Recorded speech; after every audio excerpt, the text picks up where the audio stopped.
असेच नवनवीन व्हिडिओ बघण्यासाठी आपल्या चॅनलला लाईक सबस्क्राईब नक्की करा.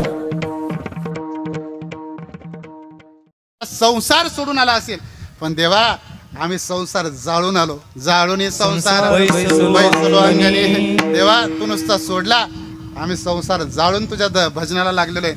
मग देवाने थोडी विनंती केली, तुकोबाराय भांडणाचं जाऊ द्यावं पण मागा ना काहीतरी. तुकोबाराय म्हटले नाही मी काहीच मागणार नाही.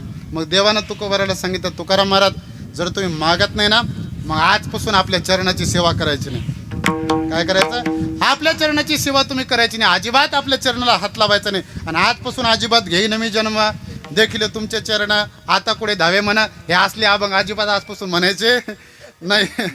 हा तुकाराम महाराजांनी सांगितलं म्हणे, देवा ही कोणती भाषा सांगितली म्हणे, झाली म्हणे तुमची. तुमचे चरण काय तुमच्या बापाची पेंड आहे का? माझे पाय तुझी डोई, माझे पाय तुझी डोई, माझे पाय तुझी डोई, माझे पाय तुझी डोई. ऐसे करी गा भागदी, ऐसे करी गा भागदी, ऐसे करेगा भागदे, ऐसे करेगा भागदे, ऐसे करेगा भागदे, ऐसे करेगा भागदे. माझे पाय तुझी डोई, ऐसे करी गा भागदी, ऐसे करी गा भागदी, ऐसे करी गा भागदी. माझे पाय तुझे डोई, ऐसे करेगा भागदे, ऐसे करेगा भागदे, ऐसे करेगा भागदे. माझे पाय तुझे डोळे. जगद्गुरु तुकोबाराय देवाला म्हणतात, देवा अरे तू सांगतोय आम्हाला चरणाची सेवा करायची नाही, काही मागितलं नाही तर चरणाची सेवा करू देणार. अरे तुझे पाय काय तुझ्या बापाची पेंड आहे? अरे तुझ्या चरणाची सेवा ही आमच्या वाडवडिलांची संपत्ती आहे आणि ती सांभाळणार. अरे तू सांगतो या जन्मात करू नको. देवा तुझ्या पायाची सेवा करण्याकरता मी पुन्हा जन्माला येईन, मी पुन्हा येईन. घेईन मी जन्म यासाठी देवा तुझे चरण सेवा साधावया. आता आपण तुकोबाराला 2-4 सल्ला देऊ आणि पुढच्या चरणाकडे चालू. द्यायचा ना बाबा सल्ला. तुकाराम महाराजाला आपण पहिली सल्ला देऊ. तुकाराम महाराज जर तुम्हाला परत जन्म घ्यायचा, मग तुकाराम महाराज तुम्ही आता जाताच कशाला? सल्ला आहे तुकाराम महाराजाला आपली. तुकाराम महाराजाला आपण सल्ला देऊ. तुकाराम महाराज जर तुम्हाला पुन्हा जन्माला यायचं चरणाची सेवा करण्याकरता, तर तुम्ही जाऊच नका ना. आता तुकाराम महाराज म्हणून आहे तर आशेत राहा ना या ठिकाणी. कशाला वैकुंठाला जाता, कशाला पुन्हा जन्म घेण्याचा अट्टहास करता, कशा करता जाता? तर याचं उत्तर तुकाराम महाराज देतात. ऐका, तुकाराम महाराजांनी सांगितलं, आपण ज्या गावामध्ये राहतो त्या गावाचे नियम पाळले पाहिजे. बाबा तुमच्या गावात सप्ताह असते, मग सप्ताहामध्ये सगळ्या गावातनी मिळून एक बैठक घेऊन वर्गणी ठरवलेली असते. मग सप्ताह कमिटीने ठरवलेली वर्गणी दिलीच पाहिजे का द्यावीच लागते? का गावकऱ्यांनी जो नियम घालून दिला, बरं ते सप्त्याचं जाऊ द्या, लोकांना जरा जड होते. ग्रामपंचायत आणि तुमच्यात ग्रामपंचायत, ग्रामपंचायतनं ठरवलेली घरपट्टी, ग्रामपंचायतनं ठरवलेली नळपट्टी भरलीच पाहिजे का भरावीच लागते? भरावीच लागते. का सगळ्या गावांनी केलेला जो नियम आहे तो नियम प्रत्येकाला पाळावा लागतो. मग जसं सामान्य मृत्यू लोकातल्या एका गावात केलेला नियम जर सगळ्याला पाळावा लागत असेल, तर तुकाराम महाराज म्हणतात, हे मृत्यूलोक नावाचं गाव आहे, या मृत्यूलोक नावाच्या गावामध्ये एक नियम आहे, येथे येणे एकले व जाणे शेवटी. या ठिकाणी आल्याच्या नंतर एकट्याला यावं लागतं आणि एकट्याला जावं लागतं. मग हा नियम जर सगळ्याला लागू आहे तर हा नियम मला का लागू नये? तुकाराम महाराज प्रमाण देतात, येथ नाही उरो आले अवतार, येथ नाही उरो आले अवतार, येथ नाही उरो आले अवतार, येथ नाही उरो आले अवतार. रते पामर जीव किती, रते पामर जीव किती, जीव किती. येथे नाही उरो आले अवतार, येथे नाही उरो आले अवतार. रते पामर जीव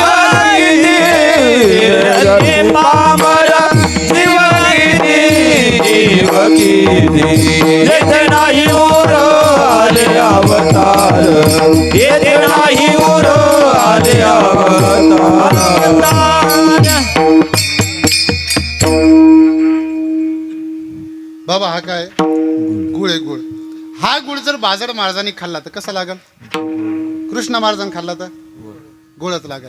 आमच्या दुसऱ्या गायक दादाने खाल्ला तर कसा लागल? मृदंगाचार्याने खाल्ला तर गोळच लागेल. का? या गुळाचा नियम आहे, या गुळाचा गुणधर्म आहे की याच्या अंगी काय आहे? गोड पण आहे. हा गुळ जसा प्रत्येकाला गोड लागतो तसं या जगतामध्ये प्रत्येकाला एक नियम लागू आहे की इथं कुणालाच राहता येत नाही. येत नाही उरो आले अवतार येरते पामर जीव किती. मग आतापर्यंत तो जीव जन्माला आलेला असू द्या, देव जन्माला आलेला असू द्या किंवा संत जन्माला आलेला असू द्या. मग तुकाराम महाराज म्हणतात जर सगळ्याला जावं लागतं मग आम्हाला सुद्धा जावं लागणार आहे. मग आम्ही जातो आणि पुन्हा घेईन मी जन्म यासाठी देवा. आता पहिली सल्ला दिली होती तुकाराम महाराजाला आपण की तुम्ही यायचंच आहे तर जाता कशाला. उदाहरणार्थ मला सप्ताहामध्ये बाजी उमरतवाल्यांनी 2 कीर्तनं दिले. एक कीर्तन दिलं जागराचं आणि एक कीर्तन दिलं काल्याचं. आदिनाथ महाराज 2 कीर्तन दिले. समजा गावकऱ्यांनी मला जागराचं संध्याकाळचं कीर्तन झालं आणि मग मी त्या ठिकाणी हनुमान दादाला म्हटलं हनुमान दादा येतो म्हटलं मी आता. म्हणे महाराज कुठं? म्हटलं आळंदीला. म्हणे महाराज सकाळी कालच कीर्तन आहे की तुमचं? म्हटलं येतो की मग सकाळी. म्हणे महाराज आळंदीला जायला परवडेल का म्हणे तुम्हाला? आता रात्राने आळंदीला जायचं पुन्हा सकाळी उठून यायचं, हा तुम्हालाही परवडणार नाही आम्हालाही परवडणार नाही. त्यापेक्षा महाराज एक काम करा ना, इथंच थांबा ना. हा आपण तुकोबाराला तशीच सल्ला दिली होती की जर तुम्हाला परत जन्म घ्यायचा मग तुम्ही जाता कशाला, इथंच थांबा ना. तुकाराम महाराजांनी त्याचं उत्तर दिलं की इथं प्रत्येकाला जावं लागतं. मग आपण तुकाराम महाराजाला दुसरी सल्ला देऊ. काय देऊ? दुसरी सल्ला देऊ. द्यायची ना बाबा? तसं आहे माझ्याकडे थोडा टाइम अजून. हा आपण तुकाराम महाराजाला दुसरी सल्ला देऊ. तुकाराम महाराज जर तुम्हाला चरणाची सेवा करण्याकरता परत यायचं मग एक काम करणं, काय चरणाची सेवा करून घ्यायची ती करून घ्या ना आताच. हा काय तुम्हाला देवाचे पाय दाबायचे, काय तुम्हाला देवाच्या पायाची मालिश करायची, काय तुम्हाला देवाच्या चरणावरती फुलं वाहायचे, काय सेवा करून घ्यायची ती आत्ताच करून घ्या ना. तुकाराम महाराजांनी त्याचं सुद्धा उत्तर दिलं. हां ते उत्तर आधी माथ्यातलं सांगतो आणि मग गाथ्यातलं सांगतो, त्याच्याशिवाय कॉलम पूर्ण होत नाही. हां तुमच्या गावात माय मावल्या रोजानं जातात का शेतात कामाला? हां जातात ना बाबा. हां आता माय मावल्या कामाला जाण्याचे 2 प्रकार आहे बाबा. किती प्रकार आहे? 2 प्रकार. एक माय मावल्या कामाला जातात रोजानं आणि दुसऱ्या माय मावल्या कामाला जातात कशा जातात? उदडं घेऊन चापायतकर महाराज. हां आता यातली पद्धतले भिन्न भिन्न आहे महाराज. बाबा रोजानं जाणाऱ्या किती वाजता जातात? 11 वाजता. 11 वाजता. आणि उदडं घेणाऱ्या 8 वाजता. आता लोक 2 पाता लागले असेल त्याच्या. हा महाराज त्या रोजानं जाणाऱ्याची पद्धत पण लय भिन्न भिन्न आहे महाराज. 11 वाजता त्या शेतात जाणार, 11:30 वाजेपर्यंत त्या जेवण करणार. एक पात लावली की बसल्या असं पाणी घेणार हातात. म्हणे अक्का त्या वरच्या आडीतल्या शांताबाईच्या सुनच लयच अवघड झालं माय. असंच असतं त्याचं. हा अगदी शांततेत काम करणार महाराज. पण ज्या उक्त घेऊन जातात, उदडं घेऊन जातात, पाणी सुद्धा तासावरच मालकाला सांगतात तो हांड्या भरून आण. हा अशा रोजाना मायमावल्या कामाला गेल्या आणि कामाला गेल्याच्या नंतर ते असं त्यांचं निन्न सुरू. काय म्हणतात तुमच्याकडे? निन्नच ना का खुरपणं? हा यांचं शेतामध्ये खुरपणं चालू. आता ते मालकाला वाटायचं एवढं रान आज झालं पाहिजे. मग तो मालक पाठीमागं तगादा लावायचा महाराज. घ्या हात उचलून, घ्या जरा जोरात, संध्याकाळपर्यंत उरकलं पाहिजे. आता ह्या सगळ्या मायमावल्या कामाला आलेल्यापैकी एक जण अशी असते महाराज, ती सगळ्याची मुकदम असते. काय म्हणतात तिला? मुकादम. या सगळ्या मायमावल्याला तिनं कामाला आणलेलं असतं. मग आता मालक जर काही बोलायला लागला, मालक जर काही कुरबुर करायला लागला, या सगळ्या जणीची तक्रार कोणाकडे असते? हा त्या मुकडदमीकडे असते. त्यातली एक बाई म्हणे अक्का जरा मालक लयच वटवट करायला लागला, जरा सांग की म्हणे तुझ्या भाषेत. मग महाराज ती मुकडदम उभी राहिली आणि मालकाकडे हात केला. हाय मालक, हे बाय म्हणे तू किती जरी वटवट केली आणि तू किती जरी किरकिर केली तर आज हे रान उरकणार नाही. हे रान घेण्याकरता आम्हाला उद्या पुन्हा यावं लागणार आहे. एक पात तरी राहणार आहे आणि तेवढी पात घेण्याकरता का होईना आम्हाला उद्या परत या शेतात यावं लागणार आहे. तसं तुकाराम महाराज म्हणतात या एका जन्मामध्ये आयुष्यभर आम्ही कितीही वनवन केली आणि कितीही सेवा करण्याचा प्रयत्न केला तरी या एका जन्मात आमच्याकडून देवाच्या पायाची सेवा करणं होणार नाही आणि म्हणून आम्हाला पुन्हा जन्म घ्यावाच लागणार आहे. आम्हा जन्म घेणे युगायुगे आम्हा जन्म घेणे युगायुगे आम्हा जन्म घेणे युगायुगे आम्हा जन्म घेणे मोक्ष पद तुच्छ मोक्ष पद तुच्छ मोक्ष पद तुच्छ केले आकारणे बोला मोक्ष पद तुच्छ मोक्ष पद तुच्छ मोक्ष पद तुच्छ केले आकारणे आम्हा जन्म घेणे युगायुगे आम्हा जन्म घेणे युगायुगे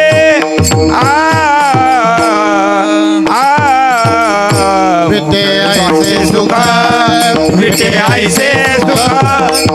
ऐसे सुख नाही भक्ती रस विटे ऐसे सुख विटे ऐसे सुख विटे ऐसे सुख नाही भक्ती रस आम्हा जन्म घेणे युगायुगे आम्हा जन्म घेणे युगायुगे विटे ऐसे सुख विटे ऐसे सुख विटे ऐसे सुख नाही भक्ती रस विटे ऐसे सुख विटे ऐसे सुख विटे ऐसे सुख नाही भक्ती रस या जन्मामध्ये आमच्याकडून देवाच्या चरणाची सेवा करणं संपणार नाही आणि म्हणून ती परत आस आमच्या मनात राहणार आहे. म्हणून आम्ही घेईन मी जन्म यासाठी देवा तुझी चरण सेवा साधावया. आता तुकाराम महाराजाला आपण आणखी एक सल्ला देऊ आणि 8 तास घेऊ. चालेल ना? तुम्ही शेतकरी आहे, तुम्हाला 8 तास कळतील. हां, तुम्ही जरी टायमात सुरू केलं नाही तरी टायमात सोडणं माझ्या हातात आहे. हां, 5-10 मिनटं 5 मिनटं तुमचे शिल्लक घेणार आणि धावता भावार्थ सांगून सेवा थांबवणार. तुकाराम महाराज म्हणतात की या मृत्यूलोकाचा नियम पाळावा लागतो, म्हणून आम्हाला जावं लागणार आणि परत आम्ही येणार. या मृत्यूलोकामध्ये आल्याच्या नंतर एका जन्मामध्ये आमच्याकडून देवाच्या चरणाची सेवा घडणार नाही आणि म्हणून आम्ही पुन्हा जन्म घेणार आहे. यात आणखी एक युक्तिवाद सांगतो. बाबा तुमचं नाव काय? एकनाथ. बाबा एकनाथ महाराज, तुमचं वय किती असेल? 70. हनुमान दादा तुमचं वय किती असेल? 32. जर समजा 10 फुटावरून एकनाथ बाबा तुम्हाला उडी टाकायला सांगितली आणि हनुमान दादाला उडी टाकायला सांगितली, कोण टाकाल? कोण टाकाल? हनुमान दादा टाकेल. जर समजा आळंदीवरून पंढरपूरला वारीमध्ये जोरात चालत वारी करायची, कमी दिवसामध्ये वारी संपवायची, हनुमान दादा लवकर संपवतील का? तुम्ही लवकर संपवा. हा, वयाच्या दृष्टीने विचार केला, ताकदीच्या दृष्टीने विचार केला तर ते काम कोण करेल लवकर? हनुमान दादा लवकर करतील. का? त्यांचं वय कसं आहे? तर नाही, त्यांच्या अंगामध्ये काय आहे? ताकद आहे. त्यांचं शरीर कसं आहे? नव आहे.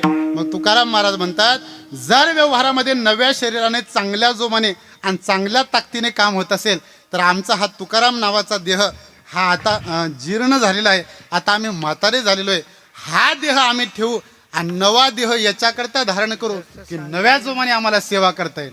नव्या जोमाने आम्हाला सेवा करता येईल. वासांसे जीर्णानी यथा विहाय नवानि गृह्णाति नरोपराणी तथा शरीराने विहाय जीर्णा नन्यानि संयाती नवानि देहे.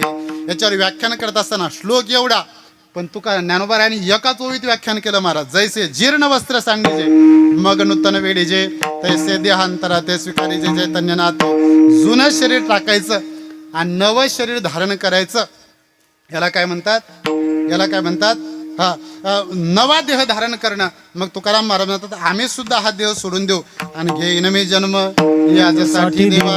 आता तुकाराम महाराजाला आपण शेवटची सल्ला देऊ. तुकाराम महाराज, जर तुम्हाला चरणाची सेवा करायची ना, मग तुम्ही वैकुंठाला चालले की नाही? आता देवही वैकुंठात आहे. मग तुम्ही एक काम करा ना, तिथं सेवा करा ना. काय करा? त्याच ठिकाणी सेवा करा ना तुकाराम महाराज तुम्ही. हां, तर तुकाराम महाराजांनी त्याचं उत्तर दिलं. तुकाराम महाराज म्हणतात, आम्ही वैकुंठाला गेल्याच्या नंतर, हां, लोक विशेष वैकुंठाला गेल्याच्या नंतर तो देव आणि आम्ही वेगळे राहणार नाही.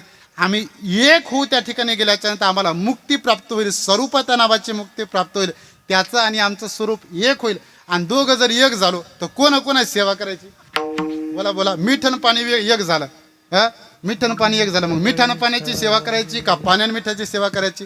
नाही, मग त्या ठिकाणी ती सेवा करता येणार नाही. याच देही गडे देवाचे भजन. म्हणून तुकाराम महाराज म्हणतात, नको ब्रह्मज्ञान, नको ब्रह्मज्ञान, आत्मस्थिती भाव, नको ब्रह्मज्ञान, आत्मस्थिती भाव, नको ब्रह्मज्ञान, ब्रह्मज्ञान, आत्मस्थिती भाव, नको ब्रह्मज्ञान, आत्मस्थिती भाव, भक्त तू देव ऐसे करी, मी भक्त तुझे ऐसे करे, अभिरूप मज, दाविरूप मज गोपिका रमणा, अभिरूप मज गोपिका रमणा, दाविरूप मज, दाविरूप मज गोपिका रमणा, दाविरूप मज गोपिका रमणा.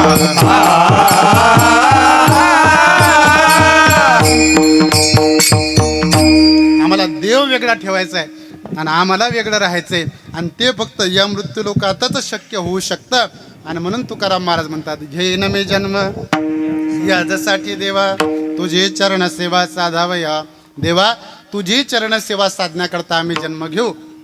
आता आपण तुकाराम महाराजाला आणखी एक सल्ला देऊ. आता एक राहिली शेवटची, तेवढी सल्ला देऊ आणि थांबू.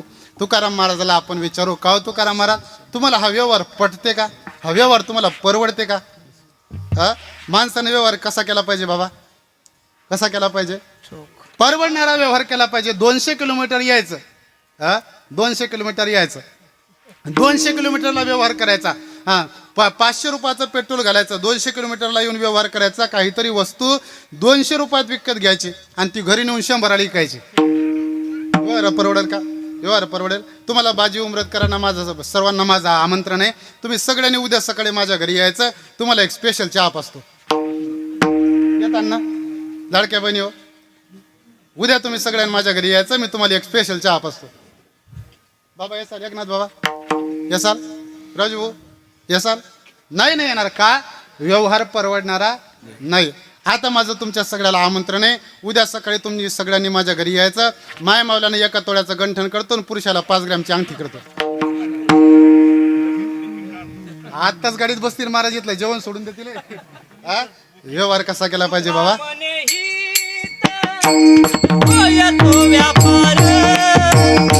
वा वा. व्यापार दया काय फार शिकवावे, दया काय फार शिकवावे. तुका मने हित होय तो व्यापार, तुका मने हित होय तो व्यापार, करा काय फार शिकवावे, करा काय फार शिकवावे. म्हणे हित होय तो व्यापार, करा काय फार शिकवावे. परवडणारा व्यवहार केला गेला पाहिजे. मग तुकाराम महाराज, तुम्हाला या मृत्यू लोकांमध्ये यायचा, परत जन्म घ्यायचा आणि देवाची सेवा करायची. मला असं वाटतं तुकाराम महाराज, हा तुमचा व्यवहार परवडणारा नाहीये. नाही परवडणारा व्यवहार. का? तर तुकाराम महाराज या मृत्यू लोकांमध्ये येत असताना गर्भापासून दुःख सुरू होतं, मरेपर्यंत दुःख. काय सांगू गर्भीची यातना, मज भोगिता नारायणा, मांस मळमूत्र जाना तुझं क्षणा ध्यात असे. अगदी तंतोतंत आसच्या आसच सेम टू सेम वर्णन ज्ञानोबाराने केलं. मातेची अवदर कुहरी, पचोनी विष्ठेच्या दाथरी, उकडोनी नव माचवरी, जन्मोजन्मनी मरती. आईच्या उदरामध्ये काही एसी लावलेले नसते तुकाराम महाराज, आणि तुम्ही त्या गर्भवासाला येणार, तुम्ही संसारात पडणार. हे सगळं दुःख तुम्हाला सहन करायचं. नुसती देवाची सेवा करण्याकरता इथं यायचं, हा व्यवहार परवडणारा नाहीये. तर ऐका, तुकाराम महाराज म्हणतात, आमच्या दृष्टीनं हा व्यवहार परवडणार आहे. कसा परवडणार आहे याचं उत्तर देतो. भाऊ तुमचं नाव काय? हा जोरात जरा मला ऐकू कमी येते. संजीव. संजू भाऊ होऊ नये, पण असं झालं. रात्री 1 वाजता तुमच्या घरात गावात घर आहे ना तुमचं, गावात घर आहे ना, घरात कपाटात पैसे आहे ना. वा वा, संजू भाऊ हुशार आहे. संजू भाऊनं सगळे पैसे बँकेत टाकलेले, आपला फोन पेने व्यवहार करतात. आपले कॅश म्हणून उद्या 5 500च्या 10 नोटा घरात ठेवलेल्या आहे. 5 500च्या 10 म्हणजे किती? 5000. 5000 रुपये उगे आपले संजू भाऊनं घरात ठेवले. रातच्या 1 वाजता संजू भाऊच्या घरात चोर आला. 1 वाजता चोरानं घराची खिडकी फोडली, घरातलं कपाट फोडलं. कपाट फोडल्याच्या नंतर चोरानं कपाटातले पैसे बाहेर काढले आणि नोटा चोराला वाटलं आपल्या पटकन मोजून घेतलेल्या बरे असतात म्हणजे एवढं घर फोडलं, एवढं कपाट फोडलं. घरात आलो, कोणी जागा व्हायच्या आधी पैसे चोरले. आता कोणी जागा होण्याच्या अगोदर पटकन मोजून घेतलेले बरे असतात, पण कोणी उठलं तर उगीच पंचायत व्हायची. गावाच्या बाहेर गेल्याच्या आधी मोजलेले बरे असतात, पटकन मोजलेले बरे असतात म्हणून पट चोरानं नोटा मोजून घेतल्या. चोरानं नोटा मोजल्या, 5000 रुपये होते. काय म्हणे राव, एवढं घर फोडलं, एवढं कपाट फोडून फक्त 5000 हाताला गावले म्हणे. काय अर्थ असते म्हणे याला. आणि म्हणून चोराला राग आला आणि चोर बाहेर पडायला लागला. संजू भाऊ नाराज होऊ नका, तुमच्या अगोदर चोर माझ्या घरात आला होता. तुमच्या घरी 1 वाजता आला होता आणि 12 वाजता एकनाथ बाबा चोर माझ्या घरी आला होता. चोरानं माझ्या घरातले 1 लाख चोरले होते. किती लाख चोरले होते? 1 लाख रुपये चोरानं माझ्या घरातले चोरले होते आणि चोरानं ते डाव्या खिशात ठेवले होते. आणि संजू भाऊच्या घरातले 5000 रुपये चोरानं उजव्या खिशात ठेवले. ज्या खिडकीतून आपण आत आलो म्हणे त्या खिडकीतून बाहेर गेलेलं बरं असते. आणि म्हणून चोर खिडकीजवळ गेला, खिडकीवर चढला आणि संजू भाऊ खिडकीतून चोर बाहेर उडी मारता मारता माझ्या घरातून आणलेलं 1 लाखाचं पाकिट कोणाच्या घरात पडलं? कृष्णा भाऊ कोणाच्या घरात पडलं? सापळेकर महाराज कोणाच्या घरात पडलं? आदिनाथ दादा कोणाच्या घरात पडलं? मुख्यमंत्र्याच्या लाडक्या बहिणी कोणाच्या घरात पडले माझे पैसे? संजू भाऊ मी लय गरीब आहे राव. कीर्तन झालं देऊन टाका. तुमच्याकडे कॅश नसेल तर माझ्याकडे फोन पे. 1 लाख रुपये संजू भाऊच्या घरात पडले. सकाळी ते उठले, कपाट फुटलेलं पाहिलं. फार दुःख झालं की माझे 5000 रुपये गेले. मग चोर घरात आला कुठून हे पाहण्याकरता संजू भाऊ खिडकीजवळ गेले. खिडकीजवळ गेल्याच्या नंतर पायाला काहीतरी लागलं. पाहिलं तर पाकिट होतं. खोलून पाहिलं तर पाकिटात 1 लाख रुपये होते. ज्यावेळी 5000 चोरीला गेले हे कळालं त्यावेळी किती दुःख झालं, फार दुःख झालं होतं. संजू भाऊ 1 लाखाचं पाकिट पाहिल्याच्या नंतर दुःख राहील का मग आता जसं ना तुम्ही जालन्याच्या पोलीस स्टेशनला रिपोर्ट द्यायला. संजू भाऊ मारुतीरायाच्या मंदिरात जातील. मनोजबा मारुत तुल्य वेगम जितेंद्रियम बुद्धिमत्ता वरिष्ठम देवा. 1 दिवसाआड तुला त्या ठिकाणी दूध वाहतो, फक्त दुसऱ्या दिवशी घरात असा चोर येऊ द्यायचा. व्यवहार कसा झाला? परवडणारा व्यवहार झाला. 5000 रुपये गेले त्याचं दुःख कमी होतं, पण 1 लाख रुपये मिळाले याचं सुख जास्त होतं. तसं तुकाराम महाराज म्हणतात, गर्भवासाला यायचं, या मृत्यूलोकामध्ये जन्म घ्यायचा, हे दुःख आम्हाला फक्त 5000 रुपये एवढं वाटतं, पण आम्हाला देवाची चरणसेवा केल्यानं जे मिळणारं सुख आहे ते आम्हाला 1 लाख इतकं वाटतं.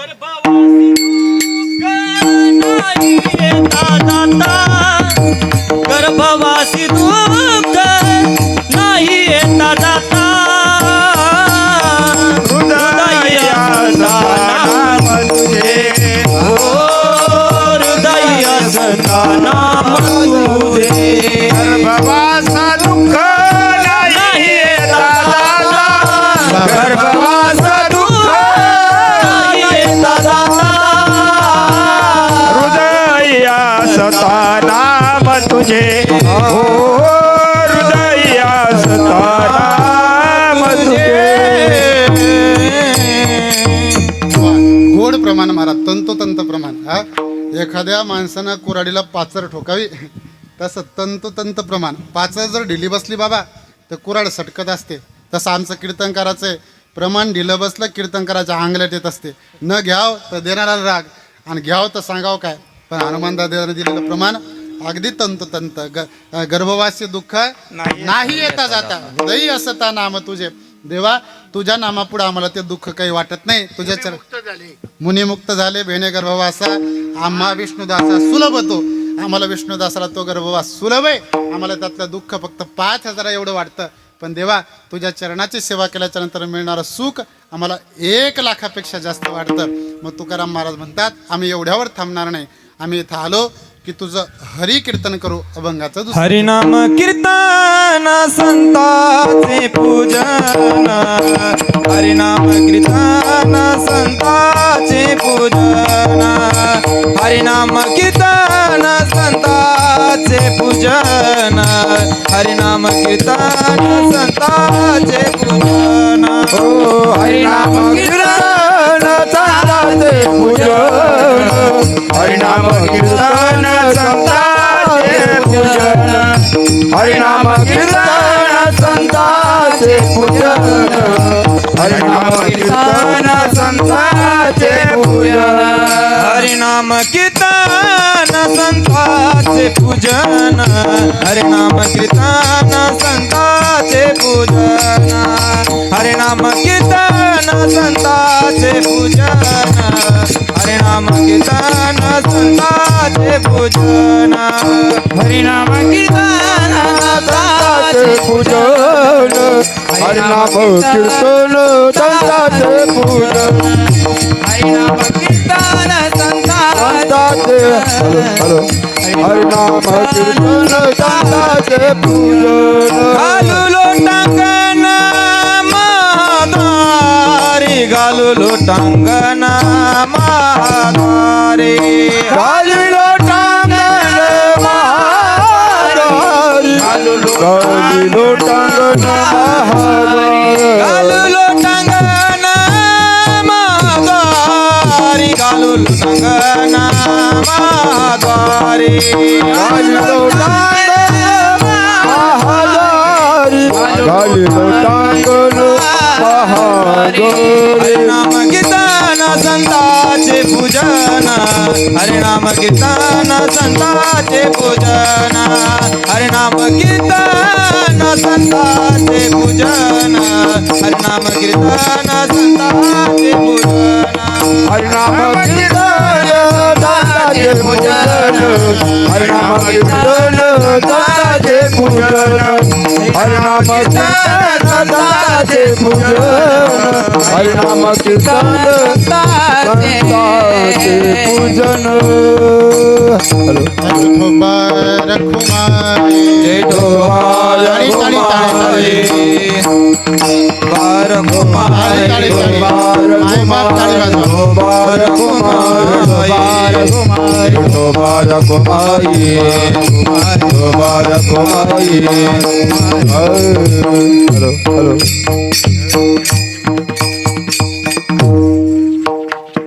हरिनाम कीर्तन संताचे पूजन, घालीन लोटांगण महाद्वारी, हरिनाम कीर्तन संताचे पूजन, घालीन लोटांगण महाद्वारी. तुकाराम महाराज बोलतात, आम्हाला या ठिकाणी जन्म घ्यायचा, आम्हाला देवाच्या चरणाची सेवा करायची आणि आम्हाला हरिनाम संकीर्तन करायचं, याच्याकरता आम्हाला परत परत जन्म घ्यायचा. अशा अनेक ठिकाणी तुकाराम महाराजाचे प्रमाण आहेत की आम्हाला परत जन्माला यायचं आहे. उपजून या पुढती येऊ, त्याच्यानंतर आम्हा जन्म घेणे युगायुगे घेणं मी जन्म, अशा अनेक ठिकाणी तुकाराम महाराजा जन्म घ्यायचा असं म्हणत असतील तर तुकाराम महाराजाला देवाच्या चरणाची सेवा करण्याकरता जन्म घ्यायचा. आणि मग देवाच्या चरणाची सेवा करत असताना, देवाचं हरिनाम करत असताना, आतल्या मधले जे पुढचे दोन प्रमाणे हे दुसऱ्या चरणाशी लावून घ्यायचे. बघा, आनंदे निर्भर असो भल ते ठाई, हरिनाम करत असताना आम्हाला आनंदाने बागडायचं. हरिनाम करत असताना आम्हाला कोणती भीती राहणार नाही, म्हणजे आम्ही निर्भर असू, आनंदे निर्भर असो भल ते ठाई, आम्ही कुठेही असू, आनंदाने असू आणि निर्भर असू. सुखदुःखा नाही चाडा आम्हा, आम्हाला सुखाची आता गरज राहिली नाही आणि दुःखाची आम्हाला चिंता राहिली नाही. नवे नवे तुकाराम महाराज म्हणतात, आणि कसाय असं न करी न धरी असं, आपल्याला उपदेश करतात की तुम्ही सुद्धा या व्यतिरिक्त कोणती आस अंतकरणामध्ये धरू नका, कारण आम्ही हरिभजनी हे धवळले जग, संपूर्ण जग आम्ही हरिभजनाने धवळून काढलेलं आहे. म्हणून तुम्ही सुद्धा सगळे हरिभजन करा. या हरिभजनाच्या सुखा इतकं सुख कशामध्ये नाही, आणि ते हरिभजन घेण्याकरताच आम्ही घेईन मी जन्म याच्यासाठी हे सगळे चरण घेईन मी जन्म याच्याकडे लावायचे. घेईन मी जन्म कशा करता, तर तुझी चरण सेवा साधण्याकरता. घेईन मी जन्म कशा करता, तर हरिनाम घेण्याकरता. महाद्वारी लोटांगण घालण्याकरता घेईन मी जन्म. आनंदाने आणि निर्भयपणे बागडण्याकरता घेईन मी जन्म. कोणती आस अंतकरणामध्ये नाही याच्याकरता घेईन मी जन्म. मग तुकाराम महाराजाला काही साधकांनी प्रश्न विचारला. या मृत्यूलोकाचा विचार केला तर या मृत्यूलोकातल्या सगळ्या लोकांची एका गोष्टीकडे धाव आहे. त्या गोष्टीचं नाव आहे सुख. काय आहे? सुख. एकनाथ बाबा मला सांगा, या मृत्यू लोकामध्ये आल्याच्या नंतर तुम्हाला सुख प्राप्त झालं, ते सुख किती दिवसांनी परत जा वाटतं? बोला बोला बोला बाबा. हा, जाऊ वाटतं का? नाही जाऊ वाटत. बार तुमच्या जीवनातलं दुःख गेलं, ते गेलेलं दुःख किती दिवसांनी परत या वाटतं? हा, नाही यावं वाटत. याला वेदांत शास्त्रामध्ये एक व्याख्या आहे. व्याख्या, हां, हे जे बोलतो ना मी, याला की व्याख्या आहे, आत्यंतिक दुःखाची निवृत्ती आणि परम आनंदाची प्राप्ती. म्हणजे तुम्हाला परम आनंद पाहिजे आणि तुम्हाला आत्यंतिक दुःखाची निवृत्ती पाहिजे, म्हणजे दुःख कायमचं जावं वाटतं तुम्हाला आणि परम आनंद प्राप्त व्हावा वाटतो. ही कशाची व्याख्या माहिती का? ही व्याख्या मोक्षाची व्याख्या आहे. कशाची व्याख्या आहे? मोक्षाची. मग या जगात सगळ्याला काय पाहिजे? मोक्ष पाहिजे. मग तुकाराम महाराजाला आपण म्हणून, तुकाराम महाराज, या सगळ्या लोकांना मोक्ष पाहिजे. तुम्ही पण तो मोक्ष घ्या ना. कशाला त्या चरणसेवेच्या, त्या हरिभजनाच्या नांदी लागता? तर तुकाराम महाराज म्हणतात, मोक्ष मागरे कामारे ते दासे, मोक्ष मागरे कामारे, मोक्ष मागरे कामारे ते दासे, मोक्ष मागरे कामारे ते दासे. मोक्ष मागरी कामारी दासी, मोक्ष मागरी कामारी दासी, मोक्ष मागरी कामारी दासी, मोक्ष मागरी कामारी दासी. होय सांगो आयसी तुका मने, होय सांगो आयसी तुका मने, हरिनाम कीर्तन संताचे पूजन, हरिनाम कीर्तन संताचे पूजन, हरिनाम कीर्तन संताचे पूजन, हरिनाम कीर्तन संताचे पूजन. होय सांगोसे तुका म्हणे, होय सांगोसे तुका म्हणे, कान संताचे पूजन, हरिनामाचे संताचे पूजन, हरिनामाचे संताचे पूजन, हरिनामाचे कीर्तन संताचे पूजन. गाली लोटांगण महाद्वारे,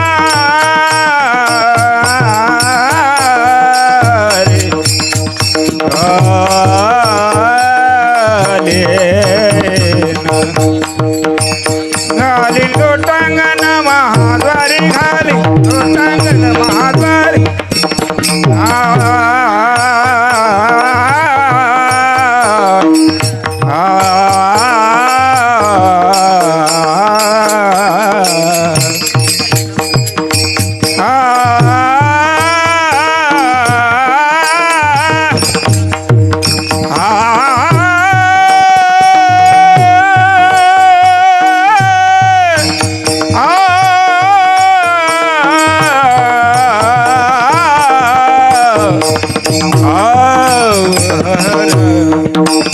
गाली लोटांगण महाद्वारी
लोटांगण महाद्वार घालो लोटांगण महाद्वारे घालो लोटांगण महाद्वारे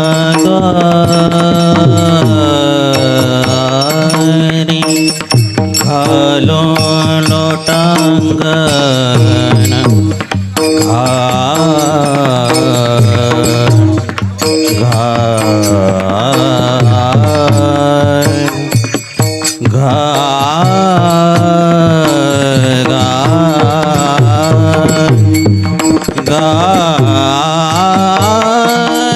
लोटांगण महाद्वारी घालू लोटांगण घालू लोटांगण घालू लोटांगण घालू घालू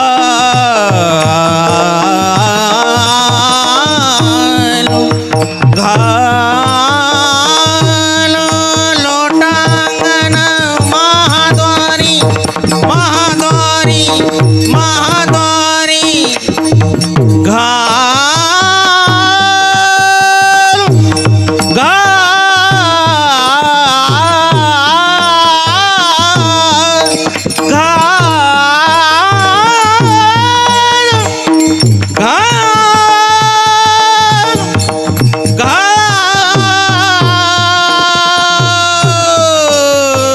घालू लोटांगण घालू लोटांगण घालू लोटांगण महाद्वारी